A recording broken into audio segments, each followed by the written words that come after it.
Hello everyone, Dr. Kimball here again. Today I'm going to be talking to you about some common questions people have about spine and spine surgery. So you may have been told that you need spine surgery and you're probably really anxious or concerned. Is this real? Does this really have to happen? Sounds really scary. There's different kinds of spine surgery. Most of those things whittle down to one of 4 different types of surgery. I'm going to break that down for you. Number 1 would be a microdiscectomy or a disc surgery. A common problem is having a disc herniation with associated back and or leg pain. And removing that disc fragment from the nerve is a procedure, a very common one, called microdiscectomy. That surgery is usually done in an outpatient setting and takes maybe an hour, maybe less. Some doctors do it in a traditional type where they make a little bit bigger incisions. Other doctors, myself included, use a minimally invasive approach where we do it through about a dime-sized incision. The thing about spine surgery or having a microdiscectomy for disc herniation is that, first of all, when you've been told you need surgery, it's not hard and fast that you have to have surgery. Hopefully you've already been through the non-surgical treatment options.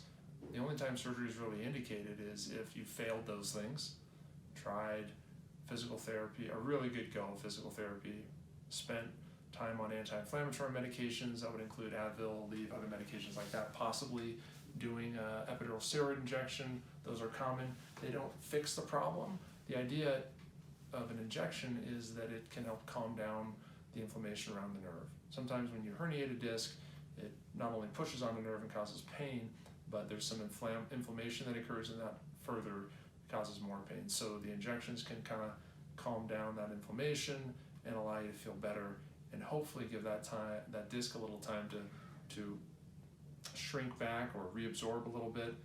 You may be able to avoid surgery altogether. The only time surgery is really indicated for a disc herniation is if it's causing real leg and progressive weakness in your leg or your foot. That is an indication for surgery. If it's causing you to have problems with bowel or bladder function, definitely an indication for surgery, although that's super rare. It does happen on occasion. Last but not least, and probably the most common reason for people to end up getting surgery for a disc herniation is to have intractable leg or back pain. Most of the time when you have a disc herniation, it's going to cause leg pain. It can also cause some back pain, but usually the primary complaint is my leg hurts, shoots down, lateral aspect of my leg down to my calf or even into my foot or my toe. The second type of surgery you may have been offered is something called a laminectomy. Laminectomy is surgery on the spine to essentially shave down some compression of the nerves. That's also geared at relieving compression of the nerves, which usually causes leg pain and can also cause back pain. A microdiscectomy involves removal of some of the lamina as well, so those two procedures have a little bit of crossover.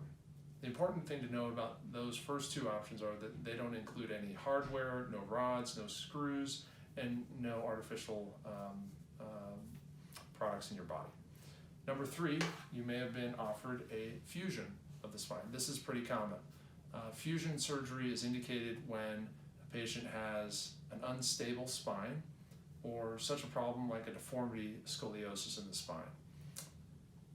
Patients that are having intractable back pain due to unstable motion or slippage of the vertebrae, that's an indication for having a fusion.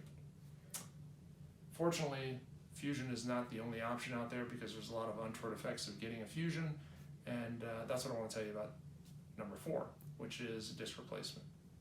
Essentially, disc replacement is a great option when the problem is the disc. When you replace the disc, we actually have to go through the front of the spine, unlike some of the traditional posterior spinal fusion options. Requires a different type of surgeon, requires a different approach, and it's kind of a totally different mentality. The upside is that we don't fuse the bones together, we don't put any rods or screws in, we essentially take out an old disc and put in a new disc and restore the height and the function of the disc, much like a knee replacement or hip replacement would do. Those are your standard 4 types of lumbar spine surgery. I hope that was helpful.